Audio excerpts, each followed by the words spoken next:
नमस्कार, मैं शिल्पा पाठक स्वागत करती हूँ आप सभी का सिटी न्यूज के डिजिटल प्लेटफॉर्म में। खबरें देखेंगे विस्तार से, उससे पहले एक नजर डाल लेते अब तक के सुर्खियों पर। कैरव गांधी को पुलिस ने सकुशल किया बरामद। अपहरणकर्ताओं की गिरफ्तारी की लगातार छापेमारी की जा रही है। टिल्को थाना क्षेत्र स्थित मकदम छठ घाट के समीप मंगलवार को हुई भीषण सड़क हादसा।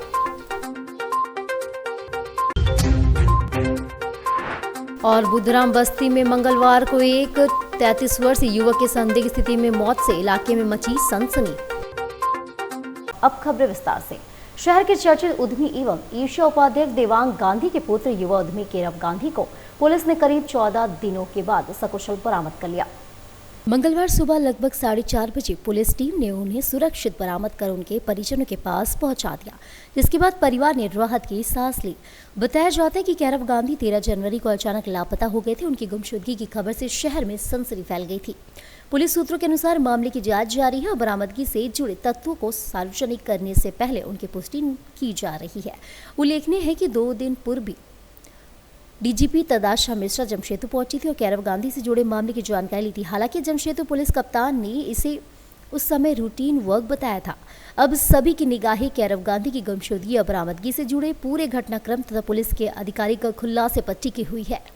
नहीं, परिवार के लोगों का भी कहना है कि पुलिस लेकर 4:30 बजे आई हमको, सीनियर एसपी भी आए थे और मेरी भी सीनियर एसपी से बात हुई तो उन्होंने कहा कि अभी हम लोगों ने आधी सफलता ही पाई है।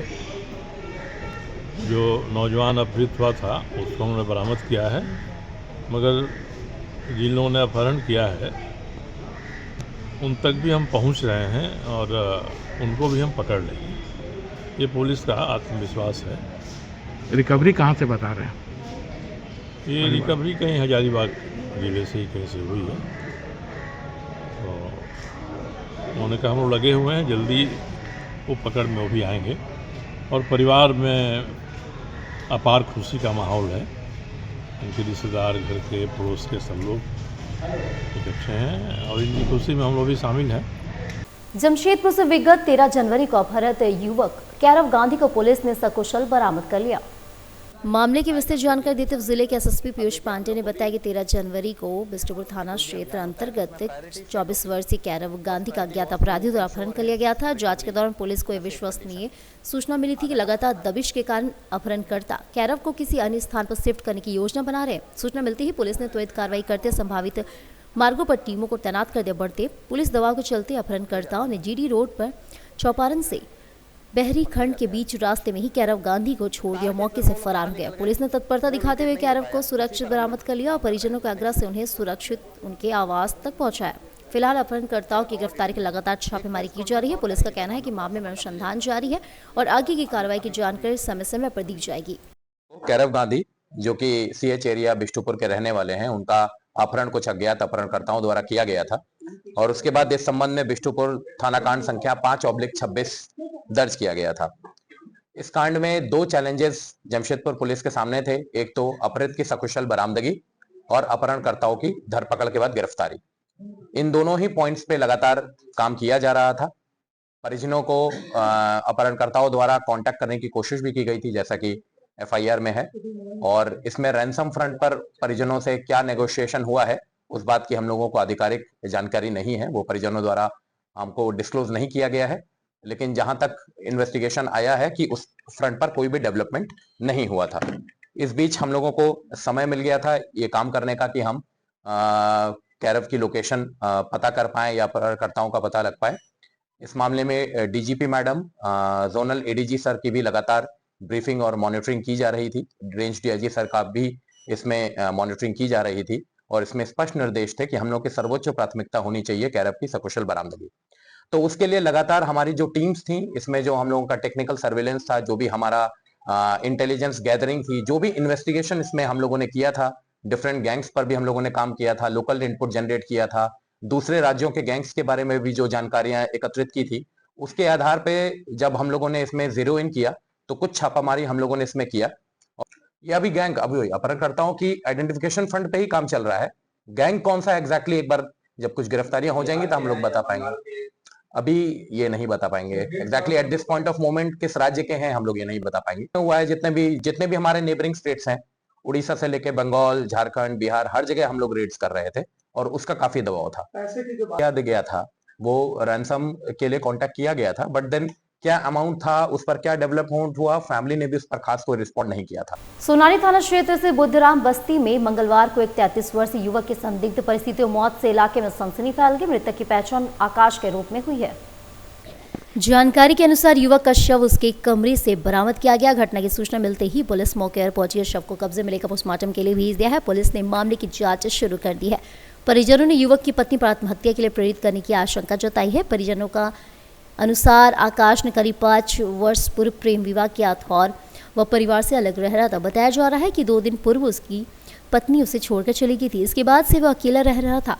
इसी वियोग में युवक ने आत्महत्या कर ली। हालांकि पुलिस ने प्रारंभिक जांच में हत्या से इंकार किया है और मामले को संदिग्ध मौत मानकर जांच कर रही है। पुलिस का कहना है कि पोस्टमार्टम रिपोर्ट आने के बाद ही मौत के कारणों का स्पष्ट खुलासा हो सकेगा।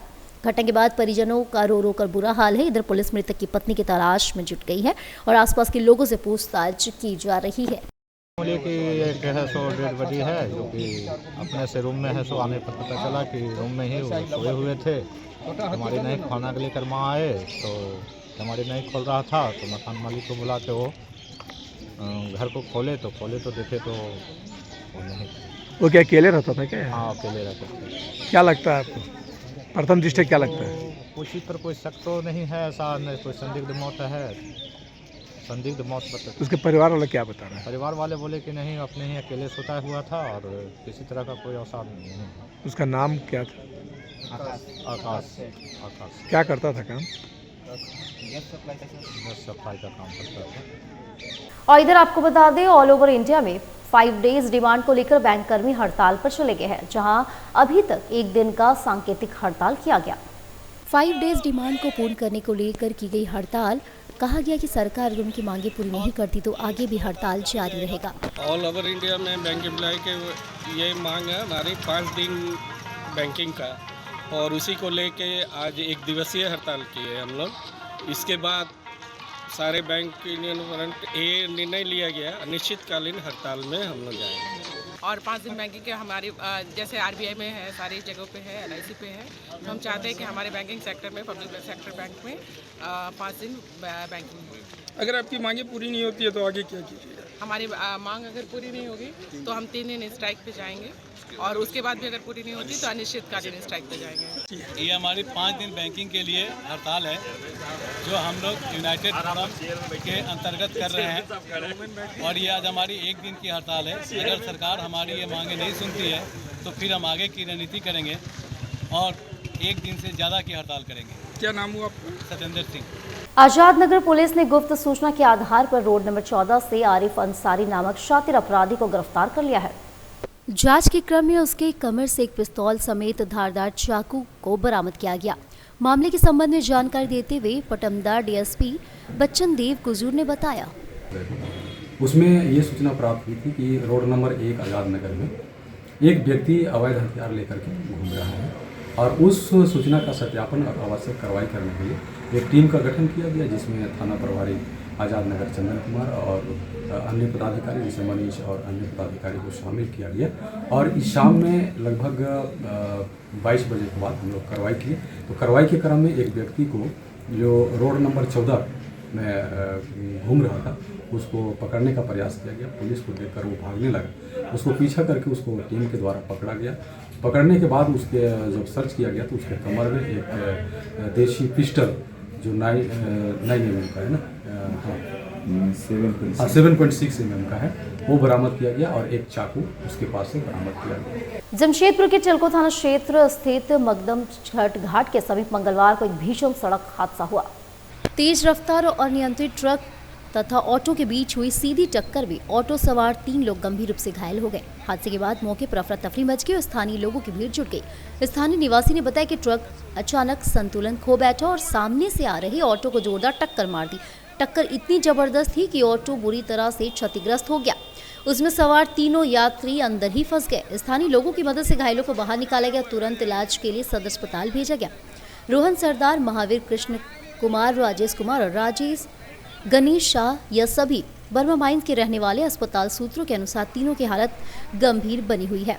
स्थानीय निवासियों का कहना है कि लापरवाही और अव्यवस्थित पार्किंग के कारण इस मार्ग पर आए दिन दुर्घटनाएं होती रहती है।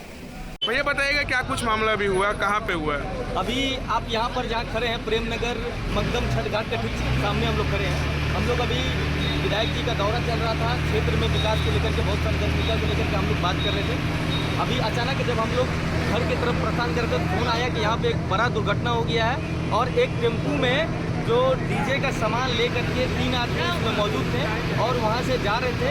एक ट्रक है जो 1680 नंबर का ट्रक है, ये आकर के उसको कुचलते हुए काफ़ी दूर से रगड़ते हुए टेम्पू को लेकर के आया। उनका जो टेम्पू में सामान था वो काफ़ी क्षतिग्रस्त हो गया है और 3 आदमी उसमें मौजूद थे।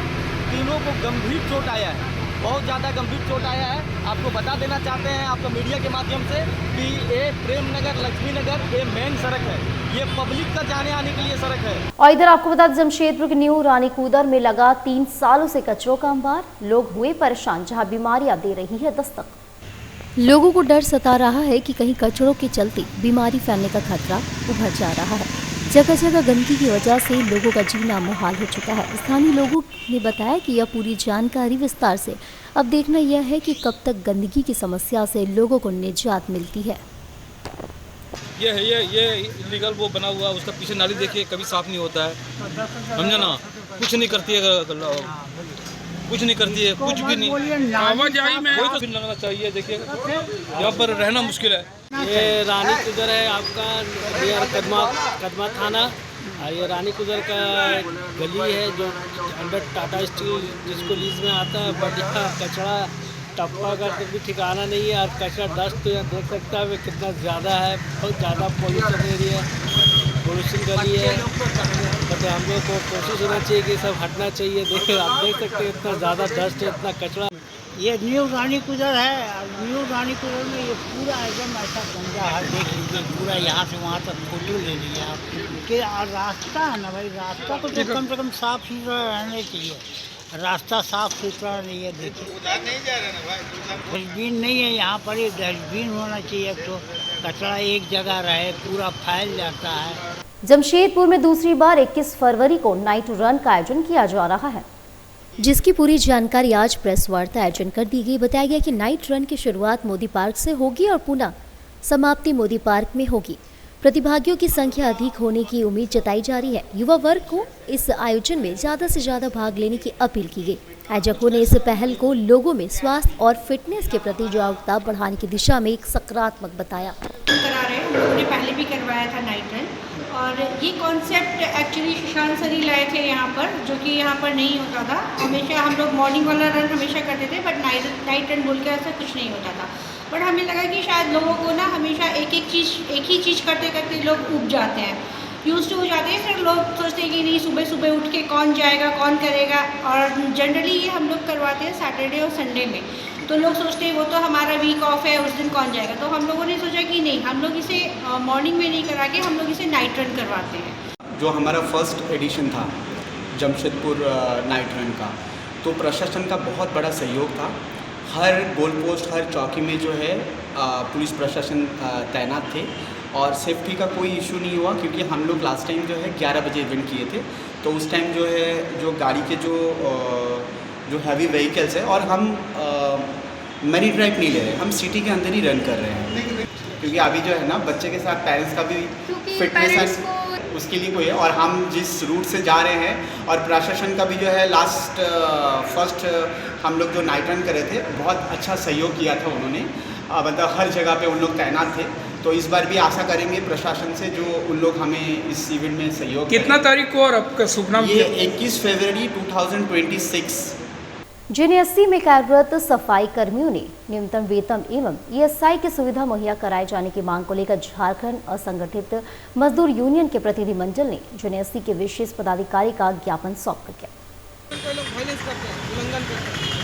मानव जीवन के लिए बहुत जरूरी है, और शहर चमक रहा है इन लोगों का वजह से। और ये लोगों को बहुत जुल्म है, लोगों के साथ कहीं भी नियम लागू नहीं है, न्यूनतम मजदूरी का भुगतान नहीं होता, सेफ्टी का कोई व्यवस्था नहीं है, पीएफ समय पर जमा नहीं होता, जबकि अपर समायुक्त महोदय कार्यालय में समझौता हुआ है, समझौता का भी ये लोग उल्लंघन कर रहा है।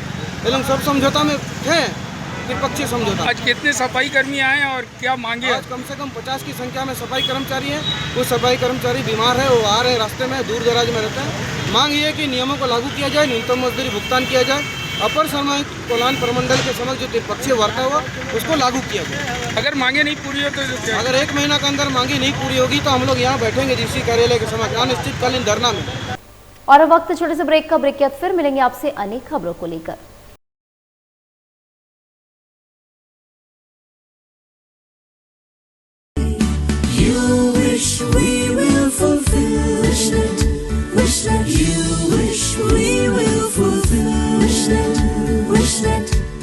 विशनेट ब्रॉडबैंड, আপনার ব্রডব্যান্ড সাথী।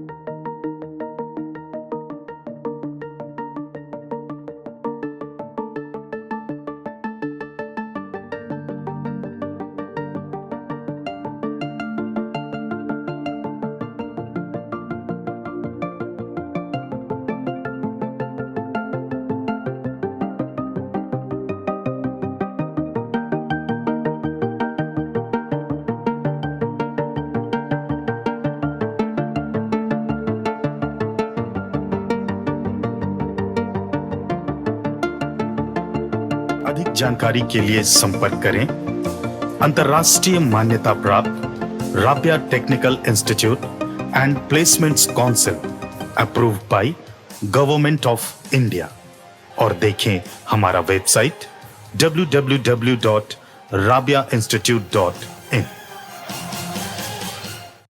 ब्रेक के बाद एक फिर से आप सभी का स्वागत करती हूँ। जमशेदपुर में छात्री करनी सेना ने यूजीसी के नए नियमों को लेकर राष्ट्रपति और प्रधानमंत्री से हस्तक्षेप की मांग की है। संगठन के लोगों का कहना है कि ये नियम सामाजिक न्याय और आरक्षण व्यवस्था पर गंभीर असर डाल सकते हैं। क्षेत्रीय करनी सेना की ओर से राष्ट्रपति द्रौपदी मुर्मू को पत्र भेजा गया, जिसकी प्राप्ति प्रधानमंत्री नरेंद्र मोदी और प्रधानमंत्री कार्यालय को भी भेजी गई है। क्षेत्रीय करनी सेना ने केंद्र सरकार से अपील की है कि इस मामले में सभी पक्षों से चर्चा कर ऐसा समाधान निकाला जाए जिससे उच्च शिक्षा में समानता के साथ साथ वंचित वर्गों के संवैधानिक अधिकार भी सुरक्षित रह सके।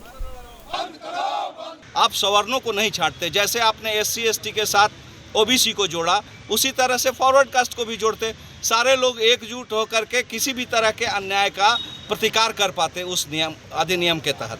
लेकिन यहाँ प्रतिकार ये सीधे सीधे साबित करता है ये एक्ट कि आपने सवर्णों को पूरी तरह से दोषी मान लिया है। दोष जब भी होगा सवर्णों की तरफ से होगा, ये बिल्कुल न्यायोचित नहीं है। इस देश में अगर हिंदू समाज आज है और हिंदू समाज में कोई भी व्यक्ति अपने आप को हिंदू कह रहा है तो ये सवर्णों के त्याग और बलिदान का परिणाम है। पक्षपात क्यों हो रहा है?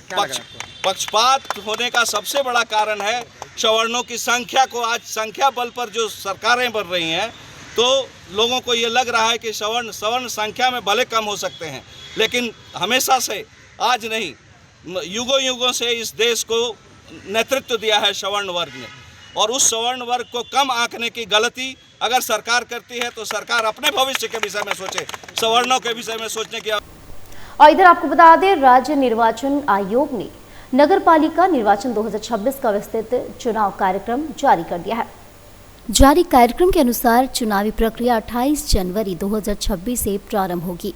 जिला निर्वाचन पदाधिकारी द्वारा अधिसूचना जारी किए जाने के साथ ही नामांकन सहित अन्य प्रक्रियाएं तय तिथियों पर संपन्न कराई जाएगी। कार्यक्रम के अनुसार 28 जनवरी को निर्वाचन की अधिसूचना जारी होगी। इसके बाद 29 जनवरी से 4 फरवरी तक नाम निर्देशन पत्र दाखिल किए जा सकेंगे। नामांकन पत्रों की जांच 5 फरवरी को की जाएगी, जबकि 6 फरवरी को नामांकन वापस लेने की अंतिम तिथि निर्धारित की गई है। राज्य निर्वाचन आयोग ने सभी संबंधित अधिकारियों को निष्पक्ष एवं शांतिपूर्ण चुनाव संपन्न कराने के निर्देश दिए। साथ ही मतदाताओं से अधिक संख्या में मतदान कर लोकतांत्रिक प्रक्रिया में भागीदारी निभाने की अपील की है। इधर आपको बताया चल जमशेदपुर के ग्रामीण क्षेत्रों में सिलिकोसिस बीमारी से मृत लोगों के परिजनों को मुआवजा देने एवं सरकारी सुविधा देने की मांग को लेकर सामाजिक संस्था के प्रतिनिधि मंडल ने डीसी को ज्ञापन सौंपा। मैं महासचिव हूँ occupational safety and health association of Jharkhand का। आज डीसी ऑफिस आना कैसे? डीसी ऑफिस आने का कारण है मुख्यमंत्री महोदय ने जो ये का एक आदेश दिया था उपायुक्त कार्यालय को कि सिलिकोसिस पीड़ितों का जांच कराया जाए। ये दिए थे शायद 30 जून में दिए थे, जून 2025 को दिया गया था आपका मुख्यमंत्री कार्यालय से। त्वरित कार्रवाई करते हैं उपायुक्त कार्यालय ने, फिर आपका सुपरिटेंडेंट एमजीएम को लिखा जुलाई में 7 जुलाई को कि इनकी जांच किया जाए। उसके बाद हम लोग भी इसमें लगे रहे, 2-3 बार हम लोग का डेलीगेशन उपायुक्त महोदय से मिल भी किए। उसमें वो बोले कि हमसे जो भी कार्रवाई होगा वो कर भी रहे हैं, हम लोग देख भी रहे हैं। लेकिन जो लोग हम लोग का ये भी मांग है कि जो लोग सरकारी जांच से 2014 में 2019 में जांच कंफर्म हो गया सिलिकोसिस पीड़ित, उपायुक्त कार्यालय से सत्यापन के लिए आपको एमजीएम अस्पताल भेजा गया सुपरिटेंडेंट को, तो वही जानने के लिए आए थे इस पर क्या कार्रवाई हुई। क्या नाम हुआ आपका? अभी तक इसका कोई प्रतिवेदन यहाँ नहीं आया है। तो विधि शाखा बोला कि इसको आप हमें लिखित रूप से दीजिए कितने लोगों को चिन्हित हुआ गया। और इधर आपको बताते चले, जमशेदपुर में गणतंत्र दिवस के मौके पर टाटानगर रेलवे स्टेशन से देशभक्ति और गर्व से भरी एक खास तस्वीर देखने को मिली। जी हां, जहां स्टेशन परिसर में आज 100 फीट ऊंचा तिरंगा फहराया गया। इस गणतंत्र दिवस की सबसे बड़ी खासियत यह रही कि सिविल डिफेंस के कैडेट संतोष कुमार को राष्ट्रपति पदक से सम्मानित हेतु उनके नाम की घोषणा की गई, जिससे स्टेशन परिसर में खुशी और गर्व का माहौल देखने को मिला। टाटानगर रेलवे स्टेशन पर चकंदपुर मंडल का सबसे ऊंचा तिरंगा फहराया गया। तिरंगे के फहरते ही पूरा परिसर देशभक्ति के रंग में रंग गया। इस मौके पर रेलवे के अधिकारी, कर्मचारी और बड़ी संख्या में लोग मौजूद रहे।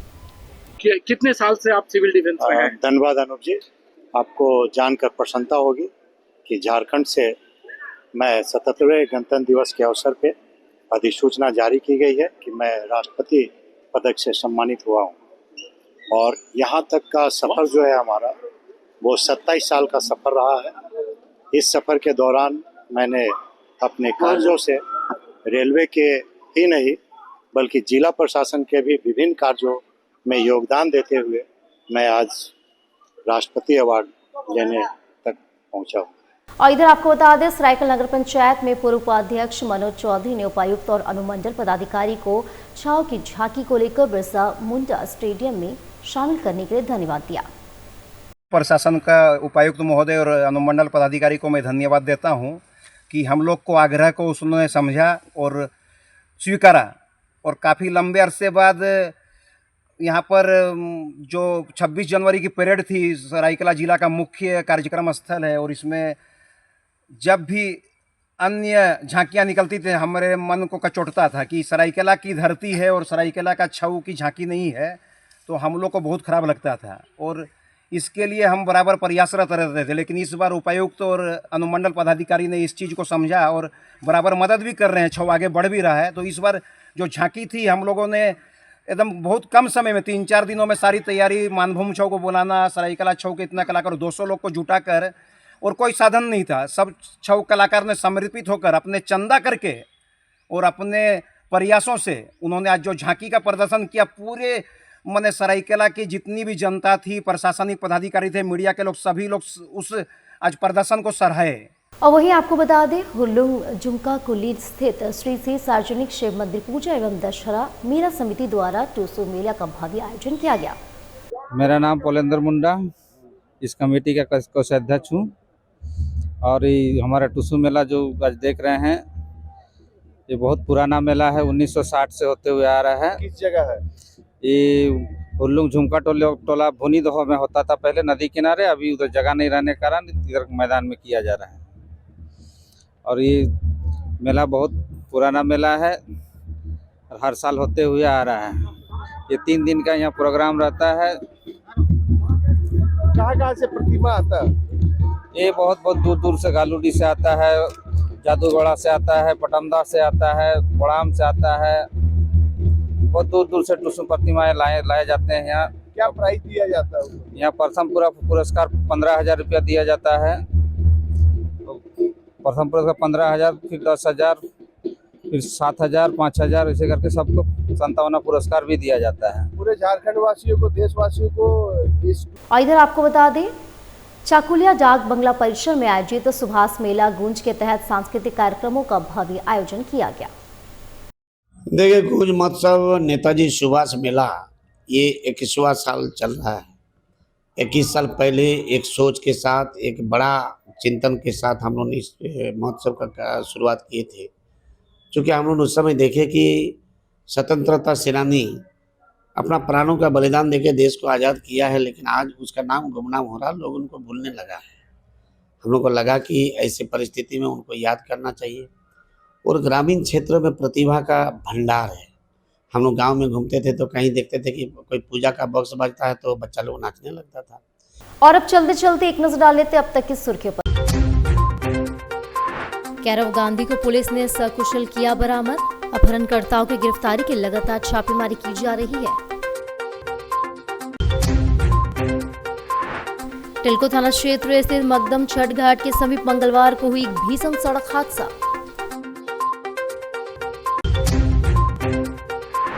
और बुधराम बस्ती में मंगलवार को एक 33 वर्षीय युवक की संदिग्ध स्थिति में मौत से इलाके में मची सनसनी।